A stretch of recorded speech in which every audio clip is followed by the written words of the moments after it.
આજરોજ સંત શ્રી નથુરામ બાપા જ્યોતિ વિદ્યાલય ખાતે રાષ્ટ્રીય ઉર્જા બચત પર્વ અને ઉર્જા સંરક્ષણ સપ્તાહની ઉજવણીના ભાગરૂપે યુજીવીસીએલ ઈડરથી કાર્યપાલક એન્જિનિયર શ્રી પીજે પટેલ સાહેબ, જુનિયર એન્જિનિયર શ્રી વી નાઈસ સાહેબ, સિનિયર આસિસ્ટન્ટ શ્રી ધવલભાઈ પટેલ અને શ્રી આરવી બારૈયા સાહેબ, ડેપ્યુટી એન્જિનિયર યુજીવીસીએલ ખેડબ્રહ્મા ઉપસ્થિત રહ્યા હતા.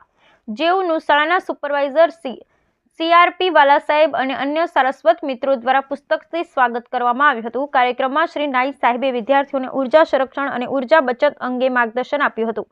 શ્રી પીજે પટેલ સાહેબ સરકારશ્રી દ્વારા ચાલતી વિવિધ યોજનાઓ જેવી કે પીએમ સૂર્યઘર યોજના, સોલર રૂફટોપ યોજનાની માહિતી આપી હતી. તેઓએ વિદ્યાર્થીઓને ઉર્જા બચતનું મહત્વ સમજાવ્યું હતું. તેઓએ પ્રાપ્ય ઉર્જા સ્ત્રોતોનો મહત્તમ ઉપયોગ માટે અનુરોધ કર્યો હતો. ઉર્જા બચત અને સંરક્ષણ થકી વિકસિત ભારતમાં વિદ્યાર્થીઓ કેવી રીતે યોગદાન પૂરું પાડી શકે તે અંગે સર્વેને જાગૃત કર્યા હતા. અંતમાં શ્રી ધવલભાઈ પટેલ વિદ્યાર્થીઓને ઉર્જા બચત માટે શપથ લેવડાવ્યા હતા. કાર્યક્રમની આભાર વિધિ શ્રી બીજે વાઘેલા સાહેબ દ્વારા કરવામાં આવી હતી. કાર્યક્રમનું સંચાલન શ્રી રાજેન્દ્રસિંહ એસ દેવડા દ્વારા કરવામાં આવ્યું હતું.